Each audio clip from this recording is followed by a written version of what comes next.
dosen pengampu mata kuliah hari ini dan teman-teman yang saya banggakan. Izinkan kami untuk mempresentasikan hasil diskusi yang dimana nantinya kami akan mempresentasikan tentang Hakikat Belajar. Kami dari kelompok 6 yang dinamai Khanadisa Maisarah, yaitu terdiri dari Khalifah Astrianingsih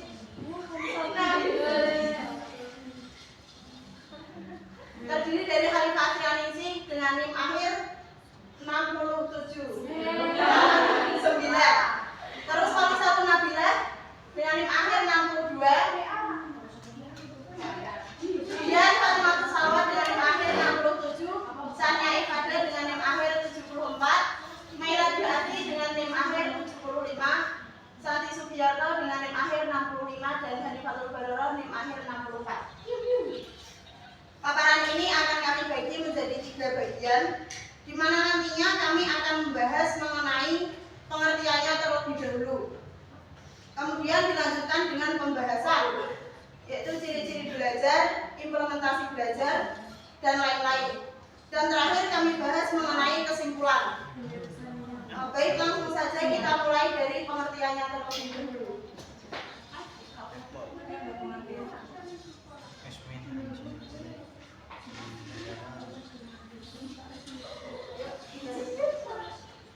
Latar belakang hakikat belajar. Perubahan perilaku merupakan hakikat belajar. Berikut definisi belajar menurut Skinner pada tahun 1958 sampai 1999.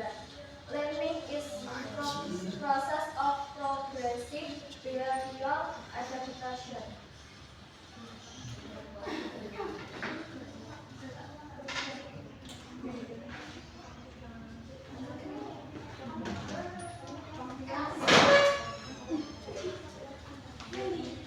Dari arti penting belajar mempunyai istilah kunci yang paling utama dalam dunia pendidikan. Tanpa adanya belajar, tidak akan ada kemajuan di era globalisasi. Belajar juga proses yang dapat membuat perubahan dalam individu sebagai hasil dari pengalaman dan interaksi bersama lingkungan. Selanjutnya, Contoh dari belajar.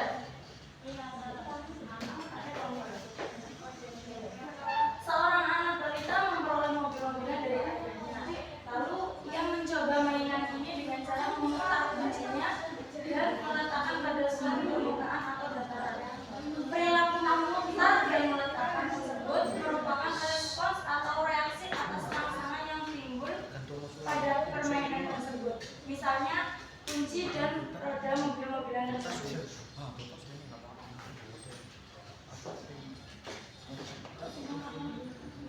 ciri-ciri belajar. Menurut psikologi, pendapat dari para ahli terdapat titik pertemuan antara apa itu hakikat perubahan perilaku dan pribadi dari berjalan belajar. Akibat konstruksi sosial itu, para ahli dapat mempertimbangkan psikis siswa-siswi tersebut.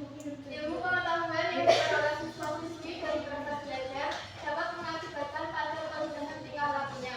Menurut perspektif Islam, niat yang ikhlas karena Allah, mencari ridho Allah harus dilakukan belajar dengan sungguh-sungguh, tekun, rendah hati, menjaga adab.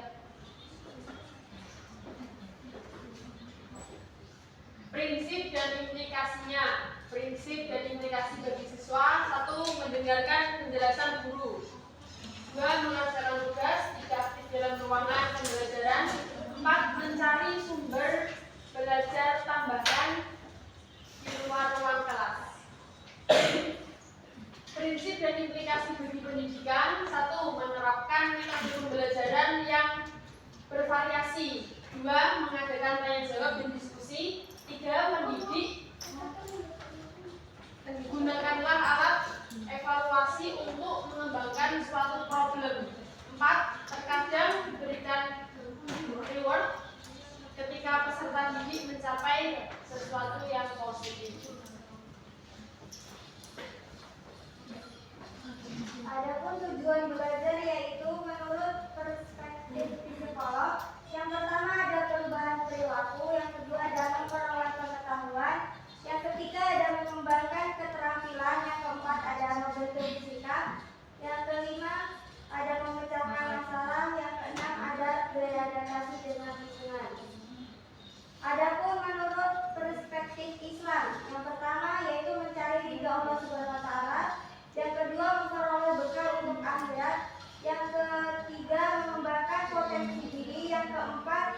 menjadi khalifah di muka bumi, dan yang kelima adalah memberikan manfaat bagi orang lain.